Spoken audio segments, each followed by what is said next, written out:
আমি তো ডিবিতেই চাচ্ছিলাম মামলাটা যাক, ডিবি ইয়েতে নিয়ে নেক, কারণ এখানে একটু আসামি ধরার পরে মানে 4 ভরি গোল্ড উদ্ধারের পরে একটু ধীর গতিতে আগাচ্ছে, যেটা আমার কাছে আসলে ঠিকঠাক মনে হচ্ছে না। ওইটাই চাচ্ছি। আর আমি তো ভেবেছিলাম যে আয়ু হয়তো বা তোমাদের সাথে এতক্ষণে কথা বলে ফেলেছে বা কিছু, এখন শুনলাম যে কথা বলেনি। আর ওসি সাহেব তো বাইরে আছে, আমার সঙ্গে কালকে কথা হয়েছিল, আজকে আর কথা হয় নাই। সো আমি আজকে আসছিলাম মেইনলি 3 দিনের যেহেতু রিমান্ড দিয়েছি ওটা দেখার জন্য, কারণ লাস্ট ডে এসে দেখি যে চেয়ারে বসেছিল, ওইটাই দেখতে আসছিলাম।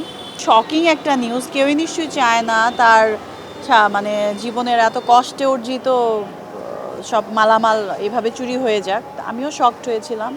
আমি অ্যাজ আর্লি অ্যাজ পসিবল বাসায় চলে আসছি, এসে তো দেখি যে এই অবস্থা। এবং আমি কাফরুল থানা যখন নক করি যে এই সিচুয়েশন হয়েছে, তারা আসলো, দেখলো, ডিবি থেকেও আসছিল। বাট আমি যেটা বলছি, আমার মেইন পয়েন্ট হচ্ছে আসামি ধরার পরেও সিসিটিভি ফুটেজে ক্লিয়ার দেখলো যে আমার বাসা থেকে বের হওয়ার পরও এখন কী নিয়ে আসলে এতটা দেরি হচ্ছে আমি বুঝতে পারছি না। আর আমি চাচ্ছি ডিবিতে মামলাটা হস্তান্তর হোক। তারপরেও আমি চাই যে যেহেতু কাফরুল থানা আমার এরিয়ায়, সো ওনাদেরও তো উচিত আসলে এটা নিয়ে আমার সঙ্গে ডিসকাস করা, অথবা আসামি নিয়ে চেয়ারে বসিয়ে রাখা। 2 দিন রিমান্ড পার হয়ে গেল, আরও 3 দিনের রিমান্ড হলো, তারপরেও কোনো যদি রেজাল্ট না আসে, এটা খুবই দুঃখজনক।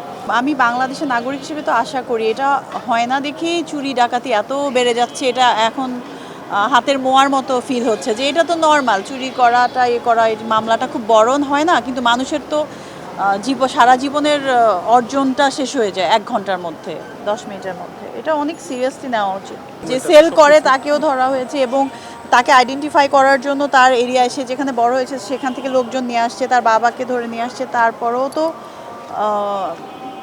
আমার মালামালগুলো এখন উদ্ধার হয় নাই, অনলি 4 ভরি উদ্ধার হয়েছে। তো আমার সামনে ওসি তদন্ত ছিল, ওনার সামনে স্বীকার করেছে।